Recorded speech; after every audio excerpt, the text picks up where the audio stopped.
안녕하세요. 박민수 원장입니다. 항상 구독해 주시고 좋아요를 눌러 주셔서 진심으로 감사드립니다. 오늘은 식탐으로 인한 도파민 집착, 세로토닌 식사법을 잡아라. 제목이 조금 어려운데요.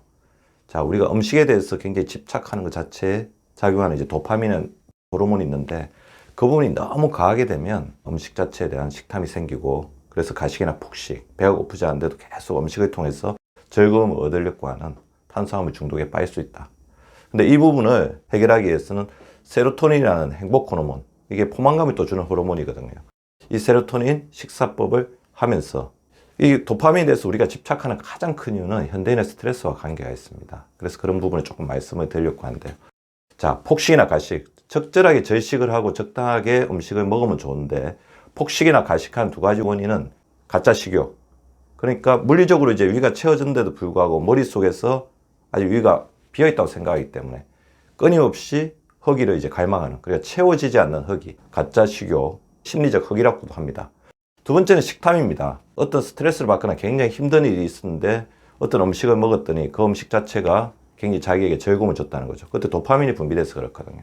그러니까 다음에 조금 힘들기만 하면, 안 좋은 일이 있으면 반복적으로 그리고 지속적으로 그 음식에 대한 갈망을 가지게 되는 겁니다. 그래서 배가 고프지 않은데도 음식을 먹어서 자꾸 만족감을 얻으려고 하죠. 그게 식탐이라는 음식에 대한 어떤 집착의 동의라고 볼 수가 있습니다. 이 부분들은 다 렙틴, 그렐린, 그다음 도파민 같은 이제 호르몬들이 다 작용을 하고 있습니다.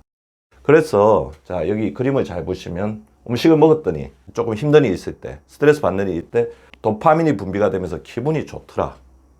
그러면 나중에 뭔가 조금만 힘든 일이 있어도 맛있는 음식을 찾고, 그런데 어떤 특정 음식, 특히 이제 단맛이나 자극적인 음식을 먹었을 때 더 기분이 좋으니까 기분이 조금 우울하거나 스트레스 받는 일이 생기면 자기는 모르게 이런 음식들을 찾게 되는 그런 과정 자체가 문제가 된다는 겁니다. 문제는 도파민이 적절하게 나와야죠. 도파민이 어떻게 보면 인생의 어떤 즐거움이잖아요. 음식을 먹는 것도 하나의 쾌락, 즐거움이기 때문에. 그런데 이 부분을 너무 과하게 이렇게 찾다 보면 도파민 많이 분비시키려고 하는 두뇌 전달 회로를 가지게 되고 그런 부분들이 가식이나 폭식으로 이어지게 된다는 것입니다. 그래서 그런 부분들을 잘 잡아주어야 되겠죠. 그래서 스트레스가 심할수록 도파민을 분비시켜서 그걸 보상하려는 보상적인 시스템이 더 강하게 된다. 그래서 우리가 스트레스 심할 때 탄수화물 중독이 생긴다. 그게 일맥상통하는 말이 되겠습니다. 그래서 도파민의 가자극을 막아주려면 기분이 우울하거나 너무 힘들 때 반복적으로 중독적인 음식을 찾는 거를 옆에서 막아주는 시스템이 필요하겠죠. 그때 핵심적인 역할을 하는 게 세로토닌입니다. 도파민의 가자극 자체가 끊임없이 중독적인 성향으로 가려는 경향을 브레이크를 걸어주고 적절하게 중용의 미덕, 균형을 잡아주는 게 바로 세로토닌이라는 거죠. 자, 세로토닌 늘리는 생활 습관. 세로토닌은 사실 이전에 비만약의 기전으로도 이 세로토닌의 어떤 성격 자체가 인용될 정도로 포만감을 주는 그런 기전들을 가지고 있는 행복 호르몬인데, 자, 운동을 했을 때 세로토닌 많이 분비됩니다. 좋은 책, 자기가 좋아하는 책 읽었을 때도 세로토닌 분비가 되고 취미생활 자체도 세로토닌을 늘려서 행복감을 고양을 시키죠. 저는 이제 그거를 또 강조드립니다. 최근에 보면 환경이 굉장히 어렵다 보니까 자기에 대해서 굉장히 비관하거나 자기 자신에 대해서 불평불만하시는 분들이 굉장히 많은데 자기를 좀 칭찬할 거리를 찾아서 자기를 칭찬을, 나는 괜찮아, 나는 굉장히 존중받을 만한 사람이야, 나는 이런 장점이 있어, 자기를 칭찬하는 것도 굉장히 좋을 것 같고요. 10피 10칭, 하루에 10번 웃고 10번 다른 사람 칭찬하자는 겁니다. 다른 사람을 칭찬하고 다른 사람에게 좋은 말을 해줄수록 자기 머릿속에 세로토닌 많이 분비되어서 면역력 올리고 적절한 포만감을 가질 수 있도록 도와줍니다. 하하하하, 하루에 10번 웃고 우리 주변에 있는 사람들을 칭찬해 주시기 바라고요. 무엇보다 중요한 것은 남과 비교하지 않고 자기의 기준을, 자기를 존중하는 쪽으로 낮추고 긍정적인 마인드를 가지는 것도 굉장히 중요할 것이라 생각됩니다. 자, 세로토닌 높이는 생활 습관, 햇빛을 보면서 운동하기, 독서, 취미생활, 자기 칭찬하기, 10피 10칭, 10번 웃고 10번 칭찬한다.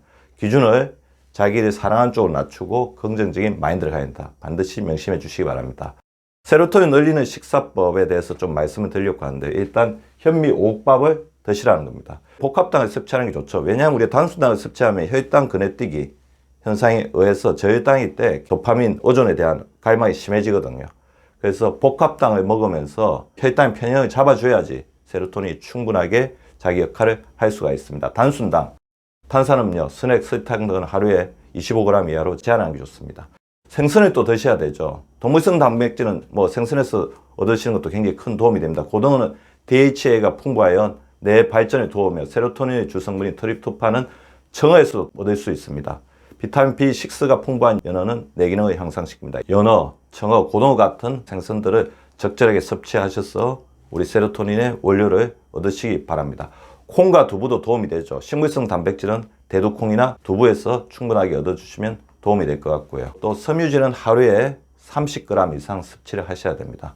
양파, 당근, 부추, 오이, 메밀, 다시마, 미역, 애호박 등이 도움이 됩니다. 하루에 물을 2리터 이상 마셔서 입맛을 담백하게 해서 세로토닌이 잘 작용할 수 있도록 도파민의 유혹에 너무 강하게 빠지지 않도록 도와주시는 게 좋을 것 같고요. 꼭꼭 씹어 먹기는 세로토닌을 분비시키고 뇌 기능을 활성화시키는 매우 좋은 식사 습관이라고 할 수 있습니다. 오늘 제가 세로토닌을 늘려서 우리 도파민의 가다한 질주를 막아서 균형 잡힌 입맛을 잡는 세로토닌 식사법에 대해서 말씀을 드렸는데요. 우리 구독자분들도 잘 실천해 보시면 도움이 되실 것 같습니다. 구독과 좋아요는 박미수 박사 TV를 지속시키는 생명력입니다. 많이 구독해 주시고 좋아요를 눌러 주시기 바랍니다. 항상 감사드립니다.